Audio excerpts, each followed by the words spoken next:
నమస్తే, నేను సిరి.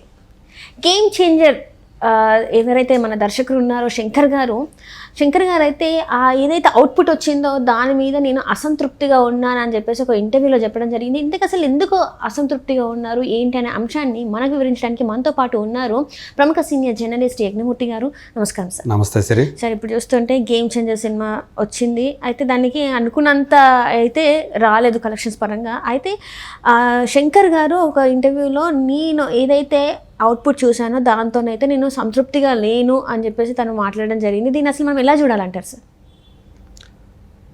ఇప్పుడు ప్రస్తుతం ఆయన మాట్లాడుతున్న కొన్ని మాటలు అంటూ కొన్ని వైరల్ అవుతూ ఉంది, మెయిన్ స్ట్రీమ్లో కూడా వస్తూ ఉన్నాయి. సో యాక్చువల్గా ఆయన 5 గంటల పాటు దీన్ని తీయాలనుకున్నారంట, సినిమాని. అంటే మరి 2 పార్ట్స్గా తీయాలని అనుకున్నారా? సో ఆయన అనుకున్న ప్రకారం తీస్తే 5 గంటలు నిడివి వస్తుందని చెప్పేసి అనుకున్నారు. కానీ కట్ చేయాల్సి వచ్చినప్పుడు ఒక సింగిల్ పార్ట్గా తీయాలని అనుకున్నప్పుడు చాలా సీన్లు తీసేయాల్సి వచ్చింది. అందువల్ల నేను అనుకున్నటువంటి అవుట్పుట్ రాలేదు, వచ్చిన అవుట్పుట్ మీద నేను సంతృప్తిగా లేను అని ఆయన చెప్పినట్లుగా ఇప్పుడు మీడియాలో ఏదైతే సోషల్ మీడియాలో ఏదైతే జరుగుతూ ఉందో, ప్రచారం జరుగుతూ ఉందో, అది ఇప్పుడు వైరల్గా మారాయని చెప్పుకోవాలి. అంటే డైరెక్టరే సాటిస్ఫాక్టరీగా లేడు వచ్చిన అవుట్పుట్ మీద అన్నప్పుడు, మరి అంటే సినిమా రిలీజ్ అయిన తర్వాత ప్రేక్షకుల ఆదరణ పొందలేకపోతున్నప్పుడు ఆయన నుంచి ఆ మాటలు వచ్చినవిగా మనం భావించాలి. సో ఆయన కూడా పూర్తి సాటిస్ఫాక్షన్తో లేడా అనే విషయం ఇప్పుడు మనకి తెలుస్తూ ఉంది. సో అంటే సమయాభావం వల్ల ఆ సీన్లను ఆయన కట్ చేశారు అనేది కూడా చెప్పారు ఆయన. సో నాకు ఉన్నటువంటి అంటే సినిమా నిడివి వచ్చేటప్పటికి 2 గంటల 45 నిమిషాలు. మరి ఆయన అంటే 5 గంటలు కావాలనుకున్నప్పుడు ఇంకా 2 గంటల 15 నిమిషాల సన్నివేశాలని ఆయన డిలీట్ చేసేసారా ఈ సినిమా కోసం అనే ప్రశ్న ఒకటి ఉత్పన్నమవుతుంది. ఆయన 5 గంటల సేపు ఎందుకు సినిమా తీయాలని ఆయన అనుకున్నారు? ముందుగానే ప్లాన్ చేసుకున్నారా? అంటే భారతీయుడు ఏదైతే సిరీస్ ఉందో దానిలాగానే ఇది కూడా చేయాలనుకున్నారా అనే ప్రశ్న ఒకటి ఉత్పన్నమవుతుంది. ఎందుకంటే చాలా భారీ బడ్జెట్ పెట్టారు ఈ సినిమాకి. సో అంత బడ్జెట్ రికవరీ కావాలంటే ఇప్పుడు చాలామందికి ఉన్నటువంటి ఆప్షను దాన్ని 2 పార్టులుగానో 3 పార్ట్స్గానో చేయటం. సో దానివల్ల ఏంటంటే వాళ్ళకి ఖర్చు కలిసి వస్తుంది అనేది. పైగా నిడివి ఎక్కువైనప్పటికీ కూడా అది 2వ పార్ట్గా దాన్ని 2 పార్ట్గా విభజించినప్పుడు సపోజ్ 4-4.5 గంటలు వచ్చినప్పుడు ఒక పార్ట్ 2.25 గంట, ఇంకొక పార్ట్ ఇంకొక 2.25 గంట చేస్తే అది కలిసి వస్తుంది వాళ్ళకి. అలా కాకుండా 4.5 గంట సినిమా తీసి దాన్ని 2.5 గంట 2.30 గంట కట్ చేయాల్సి వచ్చినప్పుడు అదంతా వేస్ట్ అయిపోతుంది కదా. దానికోసం పెట్టిన బడ్జెట్ ఏదైతే ఉందో అదంతా వృధా అయిపోతుంది కదా. సో అది ఇప్పుడు మరి ఈయన 5 గంటలు సినిమా చేశాడంటే ఎంత వృధా అయిపోయినట్టు. ఇక్కడ మనం చూసింది 2 గంటల 45 నిమిషాలే కదా, పైగా ఒక పాట పెట్టలేదు. అవును సార్, ఇంకా పాట కూడా చాలా ఖర్చు పెట్టారు కదా, ఎందుకు ఖర్చు పెట్టారు అనవసరంగా అన్నట్టుగా ఒకటి వచ్చింది. అంటే ఇప్పుడు చాలా వరకు ఏమంటున్నారు అంటే ఆ సినిమా చూడడానికి వెళ్ళిన వాళ్ళు అసలు ఆ పాట కోసమే వెళ్ళామేమో అని కూడా చాలా మంది చెప్పడం జరుగుతుంది. నానా హైరాన్ అంటే ఆ గ్రాండియర్నెస్, అక్కడ రామ్ చరణ్ కూడా డిఫరెంట్ లుక్ లో కనిపిస్తాడు. ఆయన దాన్ని ఏమంటారు పోనీ టైల్ లాగా వాటి కట్టుకొని ఆయన, ఆమె కూడా హీరోయిన్ కూడా చాలా ఒక బ్యూటిఫుల్ కాస్ట్యూమ్స్లో కనిపిస్తున్నారు ఆమె. సో అలాంటి పాటని ఎందుకు తీసేశారంటే ఏదో కలర్ ఒక టెక్నికల్ ఫాల్ట్, వాళ్ళు అనుకున్న కలర్ రాకపోవటం వల్ల వాటిలో కలర్ గ్రేడింగ్ ఏదైతే ఉందో అప్లై చేసినప్పుడు అది ఫెయిల్ అయింది, ఏదో రెడ్ టోన్ ఏదో అది ఫెయిల్ అయిన వల్ల అది రాలేకపోయిందని చెప్పేసి అందువల్ల దాన్ని తీసేశారని చెప్పారు. తర్వాత దాన్ని కలిపారు దాన్ని. సో అయినప్పటికీ కూడా అది సినిమాకి అప్పటికే దాని నష్టం జరిగిపోయింది. ఒకవేళ ఉన్నా కూడా అదేమన్నా కలిసి వస్తుందంటే చెప్పలేం మనం. అది ఒక పాట సినిమాని హిట్ అవ్వదు అది. సో మొత్తం కంటెంట్ వల్లే ఏదైనా అవ్వాలంటే. సో అట్లా సో ఇప్పుడు మనం చాలా ప్రశ్నలు తలెత్తుతున్నాయి. ఇంత అంటే దాదాపు 300 నుంచి 350 కోట్లు ఈ సినిమా కోసం ఖర్చు పెట్టారు. కొంతమంది అయితే 400 కోట్లు కూడా అయిందని చెప్పేసి అలా కూడా వినిపిస్తూ ఉంది.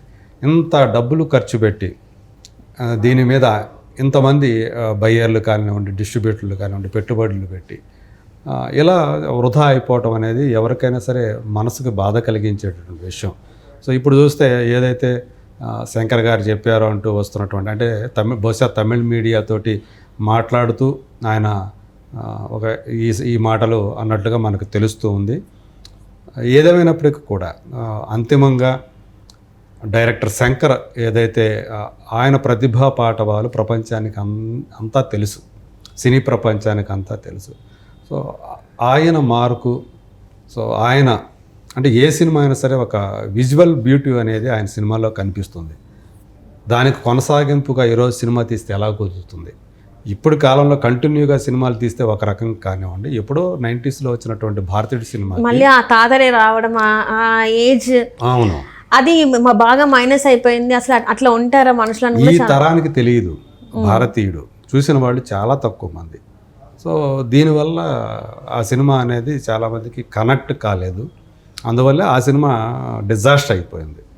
ఆ ఎఫెక్ట్ దీని మీద కూడా పడినట్టు కనిపిస్తుంది. పైగా ఏంటంటే కొంచెం ఆయన కూడా డిస్టర్బ్ అయ్యారేమో అని చెప్పేసి కొంచెం అనుమానం కలుగుతుంది. ఎందుకంటే ఫస్ట్ ఆ సినిమా షూట్ జరిగేటప్పుడు భారతీయుడు ఒక యాక్సిడెంట్ జరిగి ఒకరు చనిపోవటం, దాని ఎఫెక్ట్ పడటం, కొంతకాలం ఆగిపోయి దాంతో ఆ సినిమా అసలు వాష్డ్ అవుట్ అని చెప్పేసి అనుకున్నారు.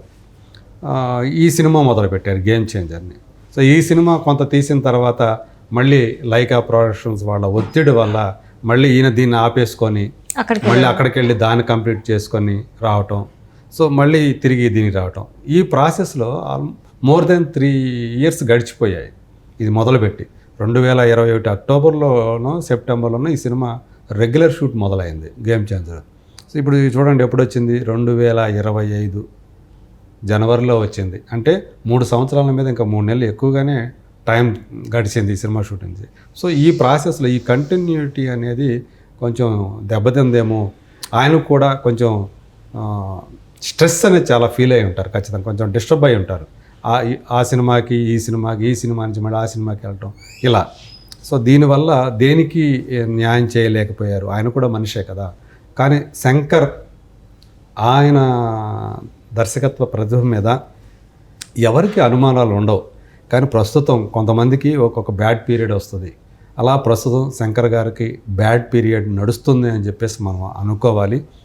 మరి ఆయన ఉద్దేశంతో ఇది యాక్చువల్గా నేను 5 గంటలు ఈ సినిమా తీయాలని చెప్పేసి అనుకున్నాను అని ఏ దృష్టితో అన్నారో, కానీ బహుశా మేబీ ఆయన దీన్ని కూడా 2 భాగాలుగా రిలీజ్ చేయాలని ఏమైనా ఆశించారేమో, అందుకు తగ్గట్టుగా అలా అనుకున్నారేమో.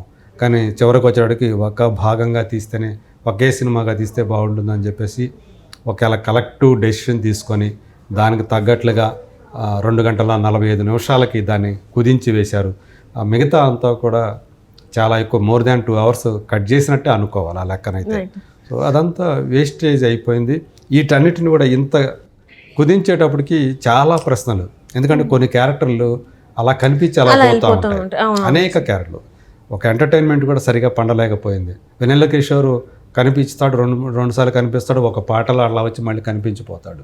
అలాగే ఈవెన్ సునీల్ క్యారెక్టర్ సరిగా రాల, బ్రహ్మానందం గారిని సరిగా ఉపయోగించుకోలేకపోయిన అభిప్రాయం కలుగుతుంది. నరేష్ లాంటి ఒక సీనియర్ యాక్టర్ని ఆయన కూడా అట్లా వచ్చి ఇలా కనిపించిపోవటం తప్ప ఆయన పర్ఫార్మెన్స్కి అసలు ఎక్కడ కూడా స్కోప్ లేకుండా పోయింది. అట్లా చాలా ఇలాంటివన్నీ కూడా అంటే పూర్తి స్థాయిలో ఏవి కూడా పండలేదు, ఎమోషన్స్ పండకపోవటం అనేది ఈ సినిమాలో మనం స్పష్టంగా చూడవచ్చు.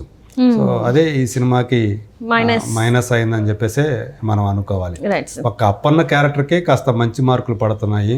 ఈవెన్ ఆ క్యారెక్టర్ కూడా నా దృష్టి అంటే ఇప్పుడు మనకి ఏదైతే మనం చూపించారో అది కూడా పూర్తి స్థాయిలో ఆ పాత్ర కూడా పండలేదని నా అభిప్రాయం. సో అందుకని అన్నీ కూడా అరకొరగా ఉండటం, అసంపూర్తిగా ఉండటం వల్ల అన్ని ఎమోషన్స్ కూడా ఈ సినిమాకి ఇంతటి నష్టాన్ని చేకూర్చాయని చెప్పేసి మనం భావించవచ్చు. సో అల్టిమేట్గా మరి శంకర్ గారు ఇప్పుడు ఏదైతే కామెంట్ చేస్తున్నారో అది ఆయనకే అవుట్పుట్ సంతృప్తికరంగా లేదంటే ఇక ఆడియన్స్ కూడా దాని తగ్గట్టుగానే రెస్పాండ్ అవుతున్నారని చెప్పి మనం అనుకోవాలి. Right sir, right. Thank you so much sir. Thank you.